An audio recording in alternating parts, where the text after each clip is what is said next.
Buenas noches, alumnos.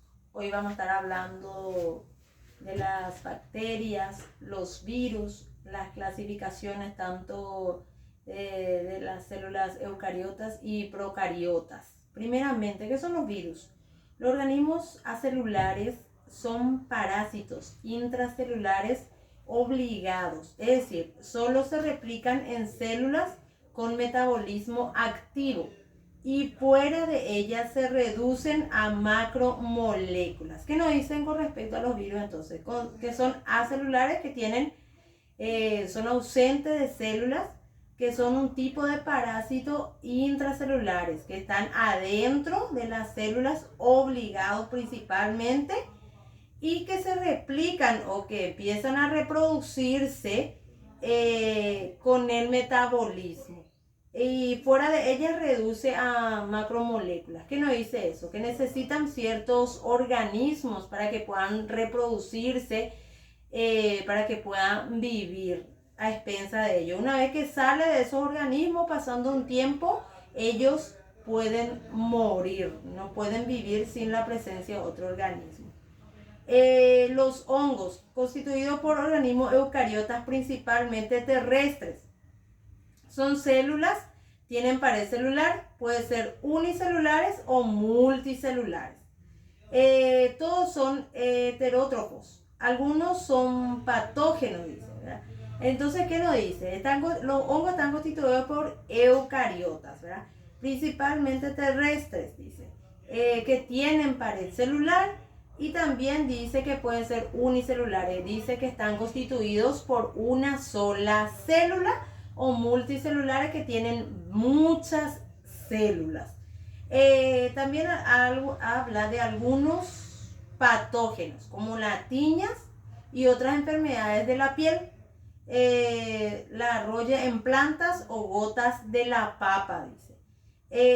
Dice también entonces que pueden producir hongos, principalmente la piel, esos hongos que muchas veces se presentan entre los dedos de los pies, por un mal secado, o por ejemplo por el sudor o por la humedad mismo que se presenta en esos sectores entre los dedos mismos, que se produce esos hongos, ¿verdad? Ese es el conocido como tiña, entonces, que son las enfermedades.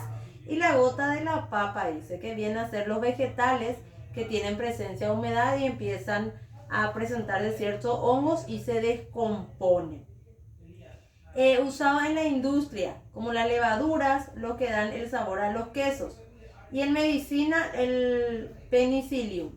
¿Qué nos dice entonces? También en la industria se utiliza ciertos hongos, como es la levadura, ¿verdad? Para que pueda fermentar lo que es el pan y luego prepararlos. También en medicina, el penicillium, que es conocido como la penicilina, también se suele utilizar, nos dicen.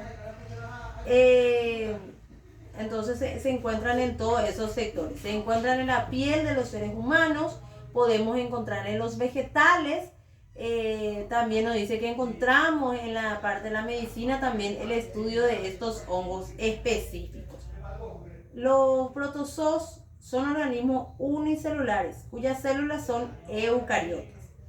Forman variables. Algunos producen enfermedades en el hombre y en los animales. Ejemplo, el triponosoma, las amebas, el plasmodium, que son los que son responsables tanto de la malaria o el paludismo, ¿verdad? La malaria es una enfermedad que se puede presentar principalmente en zonas de África. En nuestro país muy poco solemos ver. En cambio, el paludismo es producido por un mosquito que transmite la enfermedad. También está el toxoplasmosis, el gondi, el toxoplasmosis. El toxoplasmosis que puede transmitir de los animales a las personas, principalmente de los gatos. Son tipos de protozoos, entonces, los que producen estas enfermedades específicas. Diferencia entre células animales y vegetales. A nivel eucariotas. ¿Qué nos dice con esto? Que las células eucariotas pueden ser tanto animales o vegetales y existen algunas diferencias entre ellos. Ambas células tienen Mitocondria también tiene membrana celular plasmática. Retículo endoplasmático tiene lo que es el citoplasma. El apartado de Golgi tiene el citoesqueleto. Tienen también presente el núcleo y los sosomas, porque sabemos bien que los eucariotas son lo que tienen presente las células. Las células animales solamente tienen centriólogos y las células vegetales tienen pared celular, cloroplastos y vacuolas. Esos son los que tienen presente. Entonces esa es la diferencia entre célula animal, célula vegetal y qué es lo que contienen los dos también. Hablemos un poco también de lo que son las células eucariotas, animales y vegetales, siguiendo lo que estábamos hablando de la diferencia. Son células que tienen un núcleo bien definido y delimitado. Forman parte de una gran cantidad de organismos. El término eucariota se deriva del griego eu, que significa verdad, y carion, que significa núcleo, es decir, núcleo verdadero. ¿Qué nos dice entonces? Que las células eucariotas, que pueden ser tanto animal y vegetal, tienen presente el núcleo, es decir, que tienen núcleo específico, ¿verdad? ¿Y qué significa verdad? Que tiene presencia verdadera del núcleo, nos dice, ¿verdad? Forman una gran cantidad de seres vivos, incluidos protozoarios, las plantas, hongos, animales. Tienen una organización interna muy desarrollada y compleja, ya que tiene presencia principalmente de núcleo.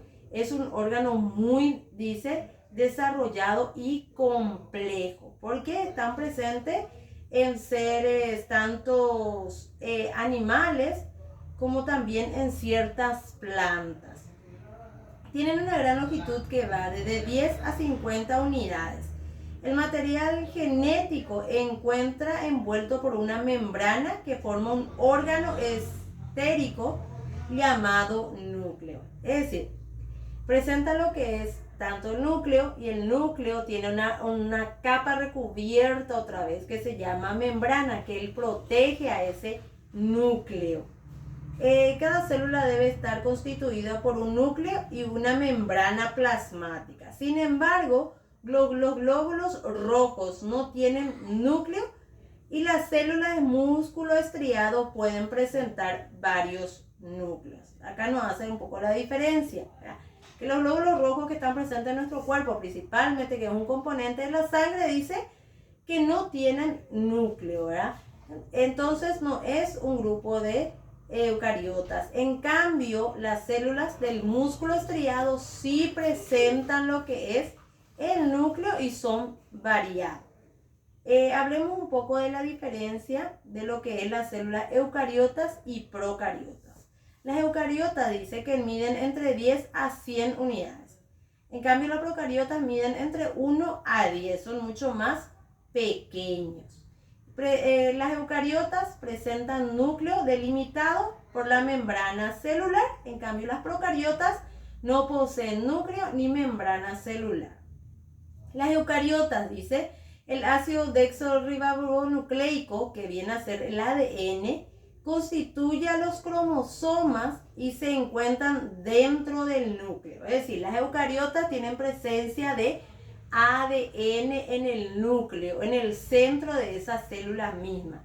En cambio, las procariotas, dice, el ácido nucleico está libre en el citoplasma, está liberado en todo lo que es su estructura, no es que está protegido en el centro del núcleo. Presenta organelos citoplasmáticos delimitados por membranas, las eucariotas. Y las procariotas no poseen organelos como la mitocondria, el aparato de Golgi, el retículo endoplasmático, entre otros. Las eucariotas, dice, se presenta en todos los reinos, a excepción de la mónera. Entonces, en todos, casi los reinos de las células podemos encontrar, excepto en la mónera, ¿no? Dice, en cambio, las procariotas son células típicas del reino mónera. Es decir, que solamente encontramos más en el reino mónera lo que son las procariotas. Las células procariotas se llaman procariotas del griego pro, que significa antes del núcleo, y carión, que significa núcleo, a las células sin núcleo celular diferenciado o verdadero, es decir, cuyo ADN se encuentra disperso en el citoplasma.